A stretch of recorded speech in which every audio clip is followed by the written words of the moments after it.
Wood is essential for shingle making, especially types of wood that brave weather conditions and decay. In this part of the world, fir, spruce and larch are used. After the felling, the trunk is cut into pieces. The length of the intended shingles about 50 to 60 centimeters long. First they are cut into halves, then quarters, and finally into eighths. Until the 19th century, shingle making was a common practice in the district of Vysočina in the Czech Republic. Nowadays, only few still master the craft. One of them is Jindřich Holub. The love for wood runs in the family. Holub's grandfather was a carpenter, his father is a roofer.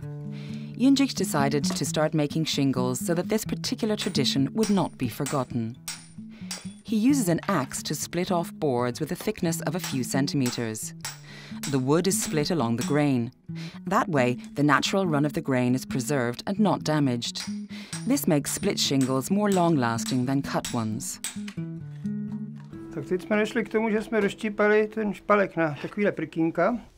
The more compact the wood, the longer it lasts. Ideally, it comes from slowly grown, perfectly straight trees without knotholes.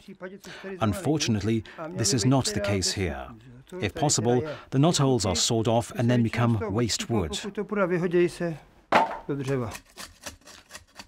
In the next step, the bark gets removed. For this, Jindřich Holub uses a chopping knife. Now he's ready for the work on the sawhorse.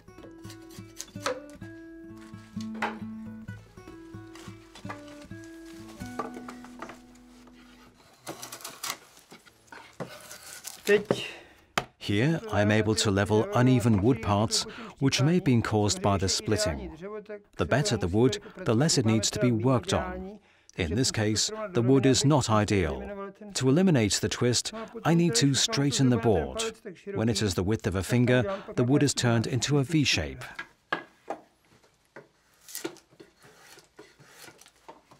Via a pedal, Jindřich Holub clamps the raw shingle on his sawhorse.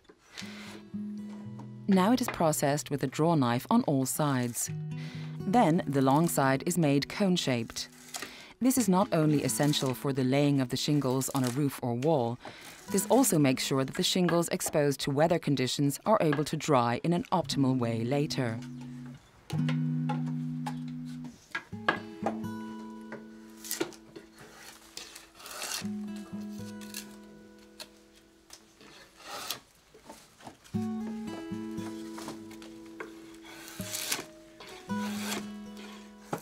The work itself is nothing outstanding.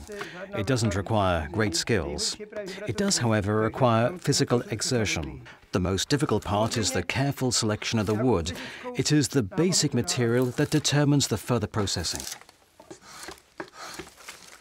The preferred selection and felling of the trees happens in winter, when there is no water and nutrient transport going on inside the trees. Also, shingle making itself was a work formerly carried out in the parlour during the cold times of the year. Jindřich Holub, who produces shingles, has reached one of the last working steps. He cuts a nut in the back of the board.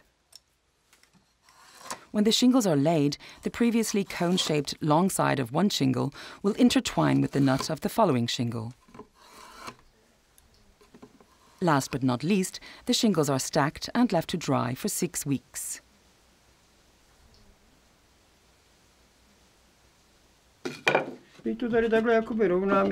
Depending on the quality of the wood, the shingles last 20, 30 and sometimes even 40 years.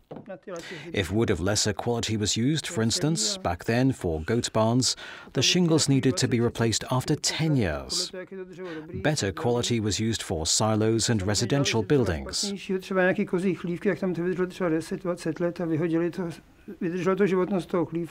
The quality depends on the type of wood.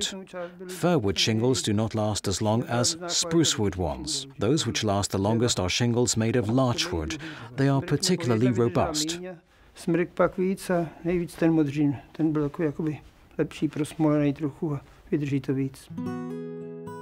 Shingles were traditionally used for the roofs of simple estate buildings, farmhouses, but also in an urban context. In the middle of the 1960s, slate and brick gained acceptance over wood shingles.